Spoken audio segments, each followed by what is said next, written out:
Em 1754 foi implantada, por ordem do Marquês de Pombal, a mais forte referência de ocupação do território amapaense no período colonial, a Fortaleza de Macapá.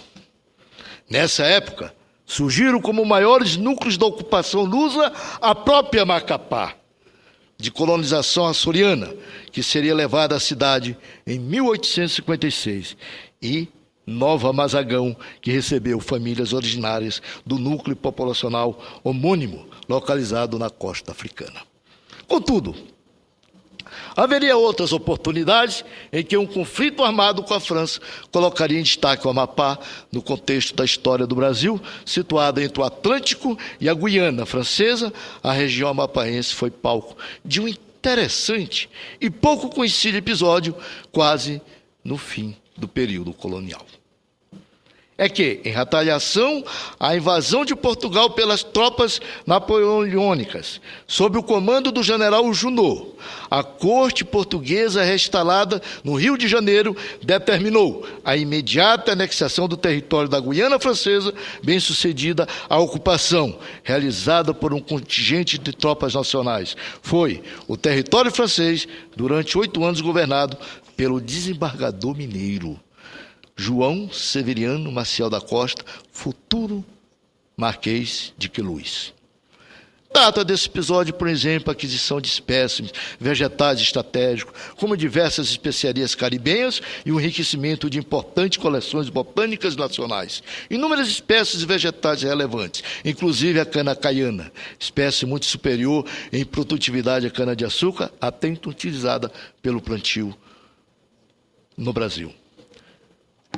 E vieram, nessa época, o recém-fundado Jardim Botânico da cidade do Rio de Janeiro, declarada a independência brasileira e reincorporado à administração paraense, o Amapá se posicionou favoravelmente à coroa durante o episódio da cabanagem, tendo por esse motivo sofrido represálias da parte de facções rebeladas.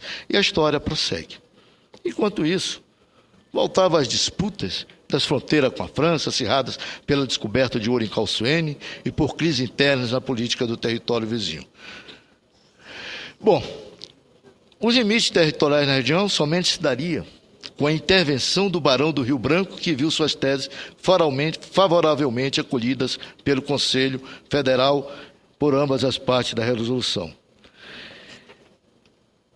O Estado, realizado pela administração territorial, a cargo do governo da União no seu desenvolvimento social e econômico, a rigor, somente com a elevação, finalmente, de território à condição do Estado da Federação, em obediência à resolução tomada pela Assembleia Nacional Constituinte em 1988, na qual, aqui nessa casa, se encontra o senador Mozarildo Cavalcante e eu, na condição de ex-deputados constituintes, participamos desse momento histórico da transformação do território para Estado. Foram, de fato, atendidas... E o presidente do Congresso, senador José Sarney, na época presidente da República, na promulgação da nossa Constituição.